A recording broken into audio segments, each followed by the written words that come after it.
Hi, this is Mark Kellner, news editor for Adventist Review and Adventist World. Let's discuss some of the elements of a news story. Timeliness. News is new. News is something that has recently happened. If something is happening now, it is more newsworthy than if it happened yesterday, or last week, or 2 weeks ago. Oftentimes, the most newsworthy element in a story is the most recent happening, the latest thing in a series of happenings which relate to the news event. Proximity.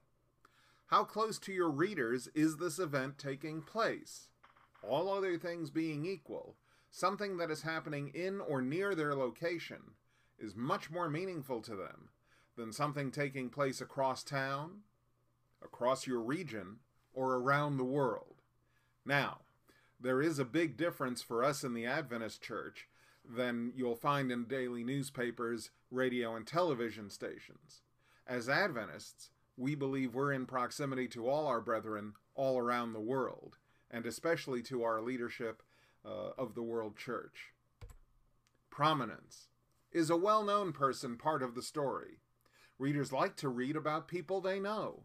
If a person is well-known, more readers will be interested than if a person who is mentioned is not known.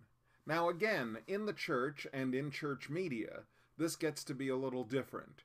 We're interested in the activities of our leaders, particularly those of Pastor Jan Paulsen, our world president. But we also want to know, and I want to report in Adventist Review and Adventist World, about lesser-known people doing interesting things that advance the kingdom of God. Oddity.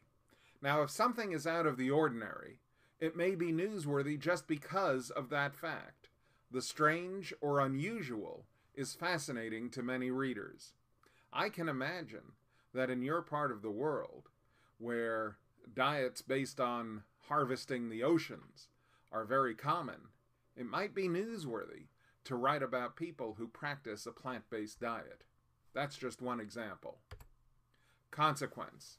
How will this event impact your readers? How important is it? Something that is more important will be more newsworthy than something that is of little importance, all else being equal. Now, is there a conflict between persons in the story? A rivalry, a misunderstanding? People are naturally drawn to conflict and find it fascinating. Now again, as journalists and communicators working within the church, we don't want to play up these sorts of things unless they are absolutely necessary. And when reporting them, our stand is to take our cue from our leadership. Human interest. Anything that appeals to the reader's emotions, makes him laugh, cry, get angry, feel sympathy, etc., has the potential for human interest. Those are the news elements.